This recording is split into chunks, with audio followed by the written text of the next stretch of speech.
Compartimos este espacio donde abordaremos algunos aspectos con respecto a los antecedentes y origen del pensamiento jurídico occidental. En este capítulo nos referiremos a la sociedad antigua en Asia. Si bien es cierto, geográficamente encontramos al Asia distante de las dinámicas desarrolladas por el pueblo romano, asumimos que es a partir de las interrelaciones culturales y económicas que se genera una aproximación y por tanto una influencia de algunos aspectos del tratamiento jurídico en dicha sociedad y que posteriormente desde el Asia Menor, desde el Medio Oriente, desde el norte del África y por tanto en aquellos pueblos que hacen vida en el Mediterráneo, llega al proceso de construcción del derecho romano. Nos encontramos entonces 1800 años antes de Cristo con el pueblo hindú. Pueblo, al igual que el pueblo musulmán, que en la civilización babilónica, el pueblo hebreo y la civilización egipcia, fuertemente influenciados por normas desde el punto de vista religioso,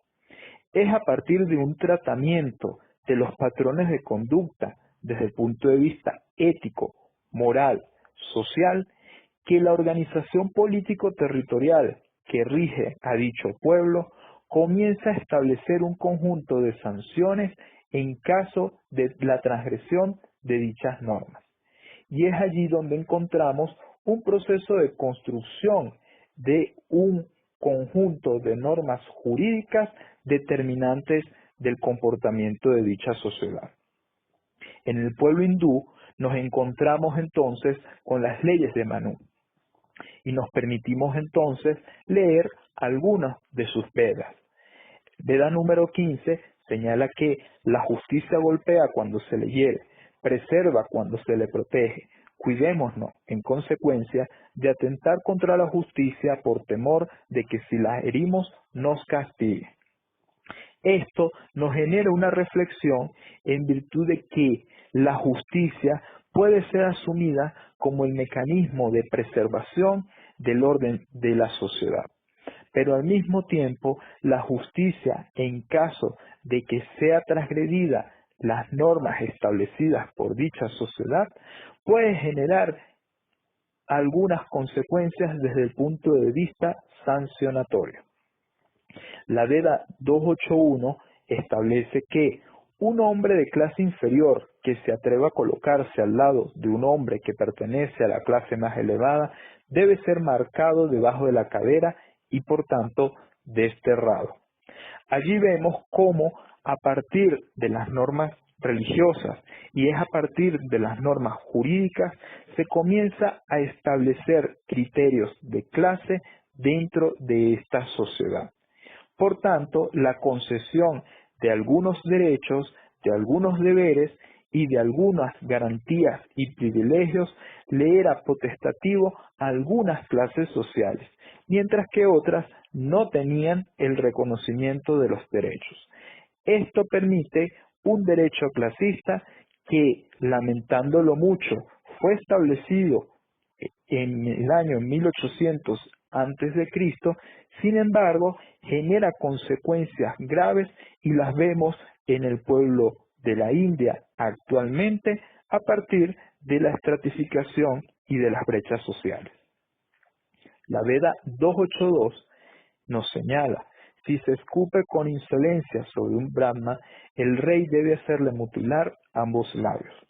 Esto, directamente relacionado con las normas desde el punto de vista religioso, sin embargo, es a partir de la potestad de quien detenta el poder político territorial que va a administrar las consecuencias por dicha transgresión. Por último, encontramos la Veda 285, que señala: cuando se dañan grandes árboles, se debe pagar una multa proporcionada a su utilidad y a su valor. Encontramos entonces criterios de las relaciones económicas a partir del establecimiento de las contribuciones tributarias por transgresión de normas y, por tanto, la responsabilidad de los miembros de la sociedad en contribuir en el incremento de las arcas públicas, así como la proporcionalidad en la aplicación de dichas penas. En la actualidad, podemos generar un proceso de reflexión de que 1800 años antes de Cristo, desde un punto de vista religioso y desde un punto de vista normativo, había un tratamiento en cuanto a la preservación de todo lo que le sirve al hombre y a la mujer en cuanto a la naturaleza. En este caso concreto, en la actualidad, podríamos hablar de los orígenes de un derecho penal ambiental, de un derecho de preservación del ambiente, no desde la visión de la apropiación y producción de la naturaleza, sino de la visión del desarrollo sustentable, de la visión de la preservación, de la conservación y de la justicia desde el ámbito ambiental. 1700 años antes de Cristo nos encontramos con el pueblo hitita, pueblo caracterizado por un conjunto de normas jurídicas que le permitió el establecimiento de relaciones económicas, militares, políticas con diversos territorios del Asia Menor y con diversos pueblos del Mediterráneo. Es por ello que el pueblo hitita se caracterizó por la celebración de tratados con pueblos extranjeros a partir de las alianzas y protectorados, viéndose en estos momentos una práctica de un derecho primitivo en el ámbito internacional justificado por elementos económicos. El Código Hitita viene a constituir el conjunto de normas que regula el tema patrimonial, por ser este fundamental para garantizar el desarrollo de dicha sociedad. De igual manera, se establece la regulación del rapto y de la compra como modalidades del matrimonio, las normas sobre el impedimento del matrimonio y la regulación del levirato, es decir, el matrimonio de la viuda con el hermano del difunto, siendo todas estas normas desde el punto de vista jurídico que pretenden regular las dinámicas dentro de la familia. También encontramos el establecimiento de penas individuales al autor del delito, siendo este un aspecto fundamental, ya que es en el pueblo hitita que comenzamos a concebir el término de la individualización de la pena. 1129 años antes de Cristo nos encontramos con la antigua China. Si bien es cierto, la antigua China, geográficamente vista de las dinámicas concretas en Europa y en el Mediterráneo,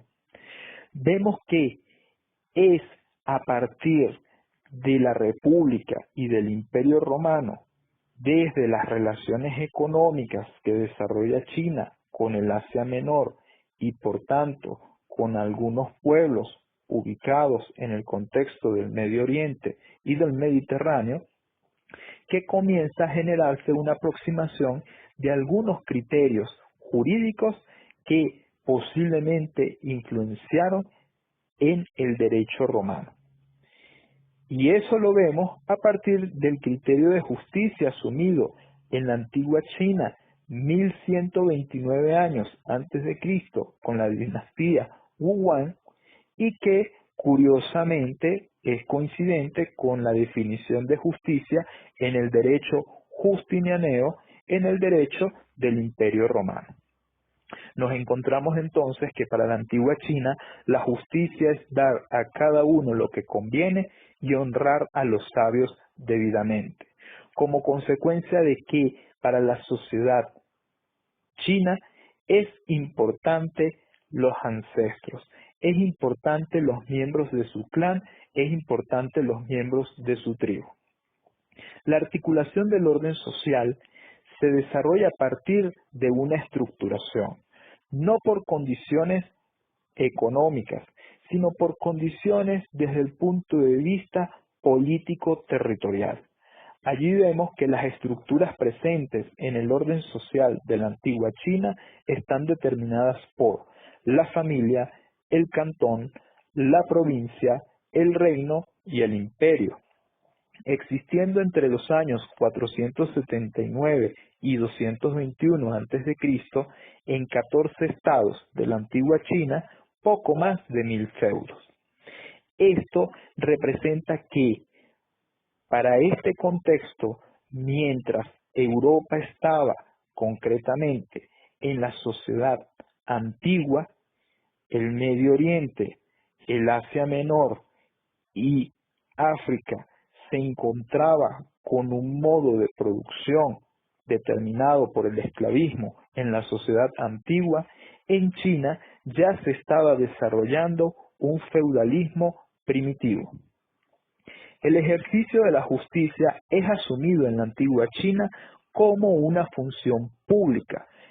directamente relacionada a aquellos que ejercen el poder de la organización político-territorial. La regulación de códigos de castigo y de economía tributaria eran fundamentales para la regulación de las normas y de las relaciones económicas y sociales de dicha civilización. Por último, la antigua China establecía una serie de deberes generales para todos los hombres, siendo estos articulados en el ámbito político, en el ámbito familiar y en el ámbito social, como por ejemplo, los deberes que deben de existir entre el príncipe y sus ministros en el ámbito político, los deberes que deben de existir entre el padre y sus hijos, entre marido y mujer y entre hermanos en el ámbito familiar, y los deberes que deben de existir entre amigos en el ámbito social. Estos deberes, que estaban regulados, generaban una serie de consecuencias desde el punto de vista político, desde el punto de vista religioso, desde el punto de vista social y desde el punto de vista jurídico, con la finalidad de garantizar una sana convivencia y un orden en esta sociedad. Una vez expuesto algunos aspectos relacionados a la sociedad antigua en Asia, nos permite identificar algunos aspectos que incidieron en el pensamiento jurídico presente en el derecho romano y por tanto en el pensamiento jurídico occidental.